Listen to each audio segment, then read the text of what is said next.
SEO Südwest recently published a huge analysis about the citation in large language models. So how to rank and get quoted in AI search models like ChatGPT, Perplexity, or the Google AI mode.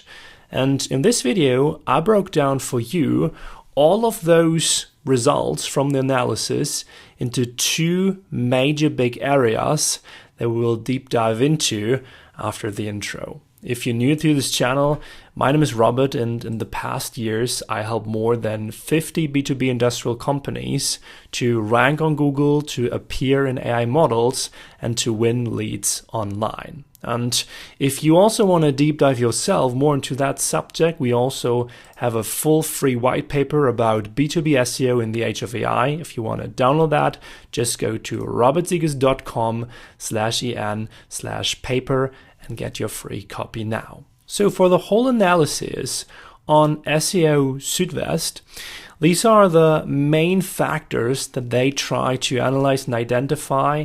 First of all, to get mentioned and cited in ChatGPT and to get quoted and cited in the Google AI mode.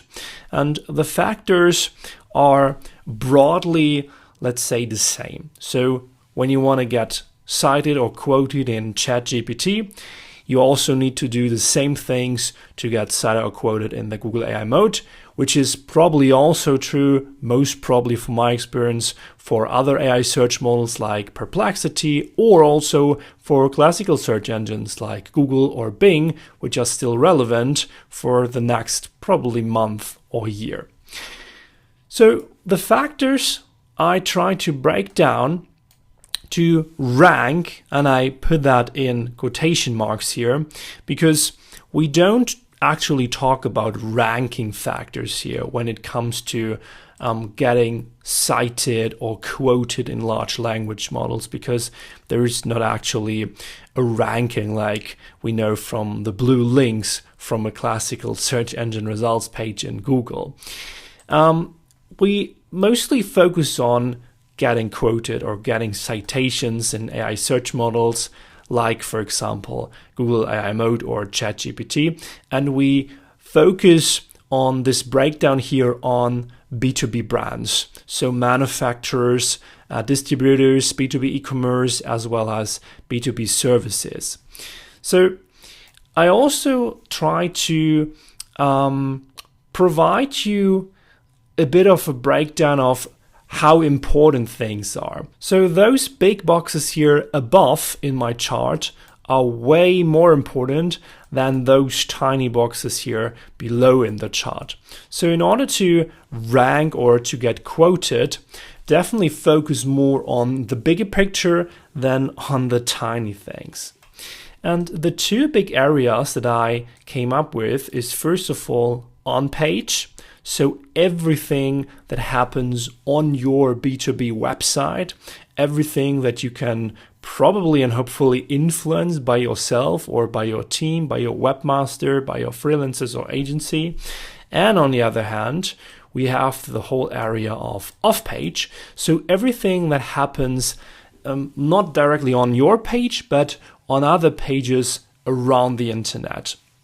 We first of all want to deep dive into the factors according to Onpage. So what can you do on your website to get cited and get quoted in AI search models more often? There is first of all the whole area of content. And when we talk about content, we mainly talk about text content, like just headlines, texts on your website, but also technical data sheets, for example. We have call to action texts. So everything that is basically text content. But we also have visuals like photo. There we have graphics as well, process visualizations. And then there's also video, usually embedded video using YouTube or Vimeo or any other video platform. So basically all the contents on your website, which are first of all the most important key part, the backbone of visibility in AI models. The content on your website should always first of all, provide context to your offerings, so to your products, to your product categories, to your services, as well as providing context to the industries that you serve. So when you, for example, have different clients from different B2B industries, you want to mention those clients as well as mentioning the industries and describing maybe case studies, use cases in those several niches and industries. You want to provide that on your website. And the next thing is also structured data. Structured data is when you try to break down the text content, mainly the text content, and structure it in a way that AI models can extract and analyze it in a better way. For example, if we have like an article, informative article, I provide an informative box, so an info box up front. I try to structure, first of all, the most important information, structure them easily so that crawlers can read them and identify them. And there's also structured data that is, for example, based on schema markups. We can use schema markups, for example, described in this Google article. I will link that below this video as well, to, for example, mark an FAQ section. So use an FAQ markup or use a pricing markup. So when you have prices for products, when you have a B2B e-commerce store, or we can also use review markups to mark reviews, 5 stars, for example, on your website. Use the reviews from Trustpilot, from Google reviews to give the AI models the information that your company is, for example, rated on those several sites. So those are examples for structured data. As I said, headline structure as well. It's not referred to as a schema markup here, but the headline structure, of course, is also very important. Let's check the headline structure of our article. Meta title, meta description are also somehow structured data, even if those are also not schema markups, but definitely data that AI models can extract and read. And the headline structure as well should read like a really good book. So we have one H1, we have multiple H2s, which then are separated into H3s, and so on and so on. This is what you want to aim for when it comes to structured data. Then we also have the whole topic of content freshness. And we see that as well, like in our ranking factors. Where do we have it? Right, content freshness. There we have this, content freshness date of update. It's somewhere in the middle here of relevance to rank in the Google AI mode. This is date of update, so re-updating existing content. And this is first publication, which is not as important as the date of the update of your content. So keep your content fresh. And this is also what we're going to do. This article is obviously not the news anymore, so we will update that one soon. So this is what you also want to do. Continuously update your articles and your sites. Then we go on to the whole area of visibility, which is the second area out of 3 when it comes to on-page factors to get quoted or cited in large language models. There we have the total domain visitors. What does this mean? So the total domain visitors are all people that visit your whole website overall, for example, in a period of 1 month. This is a factor that I, as an SEO manager, also often take into account when I want to compare sites or websites with each other. I want to see how much larger in terms of the total domain visitors or the website traffic, for example, our client is in comparison to a competitor, or how much larger a competitor is in comparison to our client when they want to tackle a new market. That's a huge factor for large language models, and it makes definitely sense because, this is the best indicator. Is a website relevant? Yes, because it has a ton of website visitors. And then there's also the total page visitors value.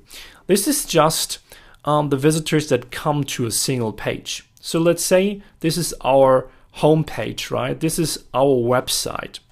And our home page is one page from a ton of pages that we have on our website. For example, we have the generative engine optimization for B2B page. We have the Google Ads for B2B page. Those are single pages that we also have in different languages. So a lot of pages that are part of our website. And every of those pages does get traffic, page visitors through a month. And this is also another factor, but not as important as the total website visitors. So the more visitors one single page has, the more relevant one single page will be.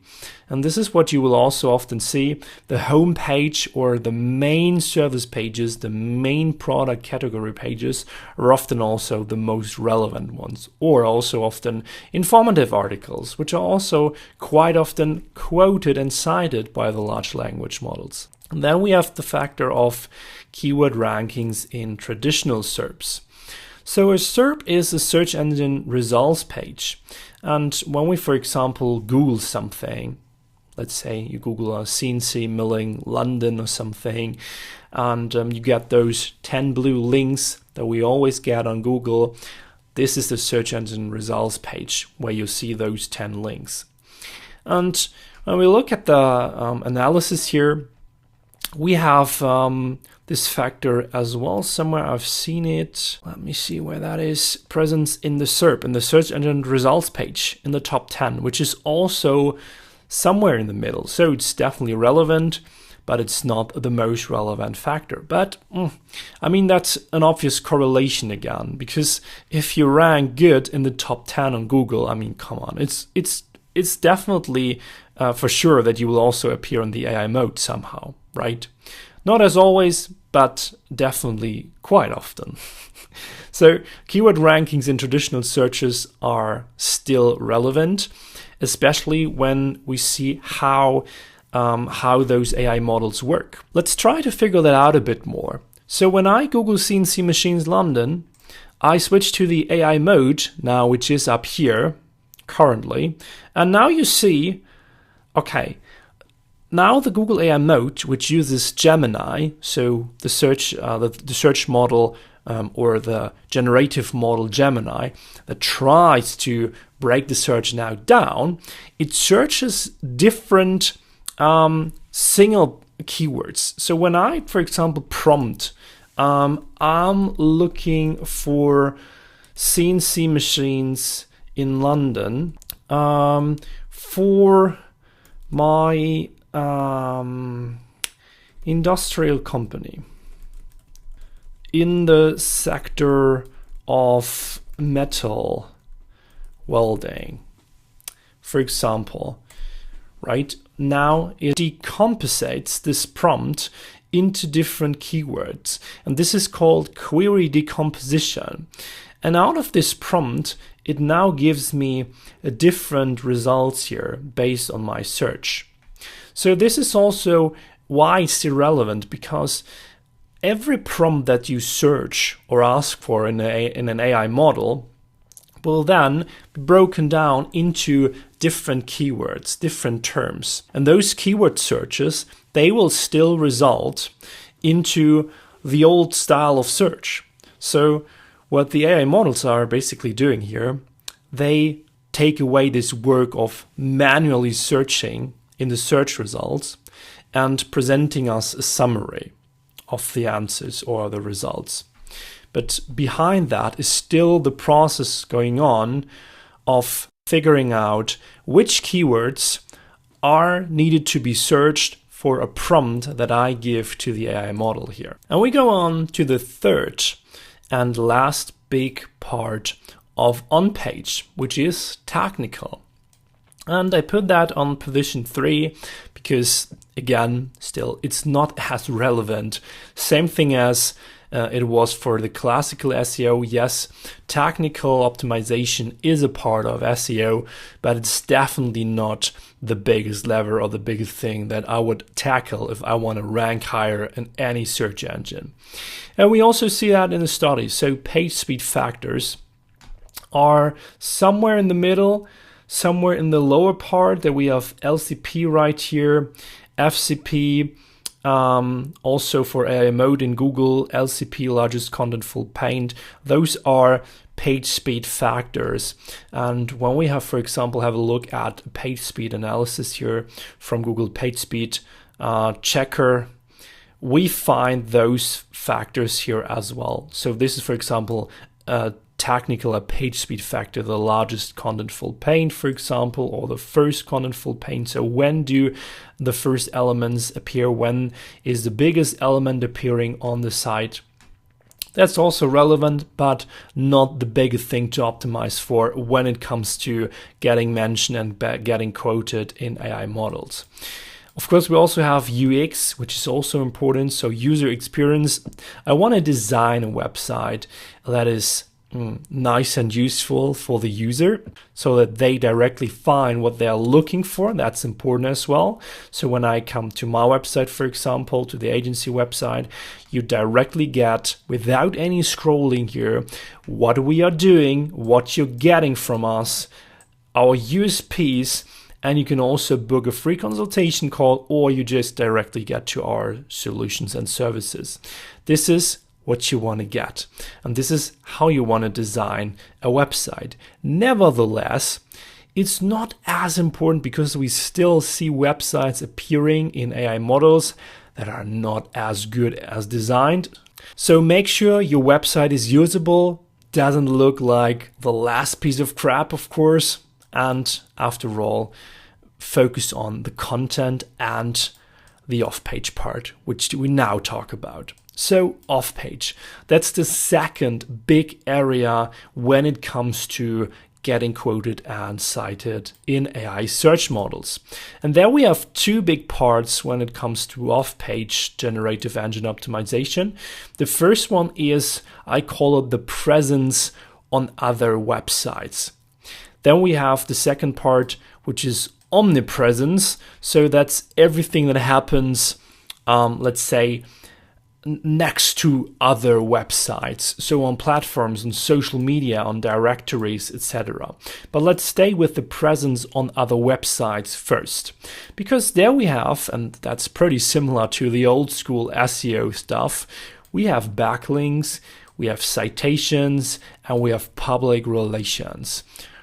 Right, and that's basically it. That stays the same. You want to get backlinks from niche magazines, from blogs, from public magazines. Niche magazines. Do we have an example here? Yes, we have.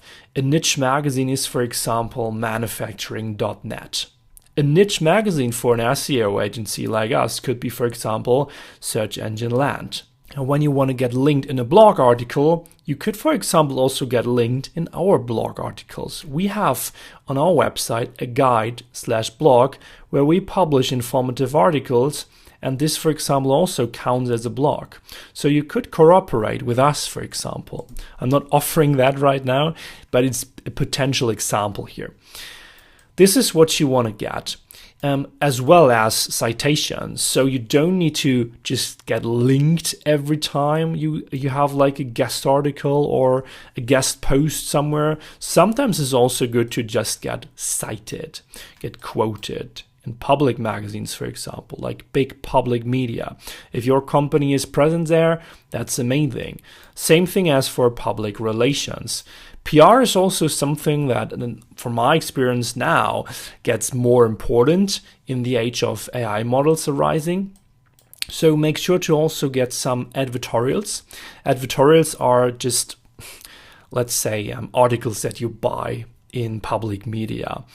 And they also usually get marked as a commercial article, which is fine, because it's just part of your off-page presence on other websites. So usually you aim for, and that's also something that didn't change now from the switch from classical search engines to AI models, you want to aim for a really broad link mix here. So you just don't want to have a certain type of backlink or mention or citation, quote, whatever. You want to have a natural mix of all of them. This is the first thing here. The second part is what I call omnipresence. And that's something that probably I would assume is more important these days when it comes to getting quoted in AI search models. Before, in the classical SEO area, I think it was more important to just get backlinks. This is what worked in most projects. But these days, as AI engines are now searching, you want to be omnipresent. You want to be everywhere. So part of SEO becomes now being relevant on platforms, for example. Platforms are Reddit. Reddit is a huge platform, and they also have like a unique position on Google. Let's put it this way. So Reddit, for example, let's see if we can find something. CNC machines. Let's look for Reddit example, actually. We have a whole thread just about CNC milling, which has more than 100,000 followers on Reddit. And Reddit itself, they have on their whole website, that's quite cool here. Now, you see, this is not B2C stuff. There is part of B2C stuff, but there are also many companies posting stuff on here. Reddit itself has nearly 1 billion visitors solely from Google a month, which is huge. So they have a unique position on Google, definitely. There's also Quora. Quora is another platform where you can ask stuff and get answers. For some reason, I don't know why Quora is that relevant, to be honest. So there was this question on Quora, for example, can everyone become an influencer? And Quora itself just has 42,000 visitors per month, which is compared to the 1 billion on Reddit is a joke, of course. But in the analysis here, they took that into account for some reason. Here, for example, number of brand mentions on Quora, which is super relevant for some reason, which is somehow even more relevant than number of brand mentions on Reddit. Don't ask me why, but yes.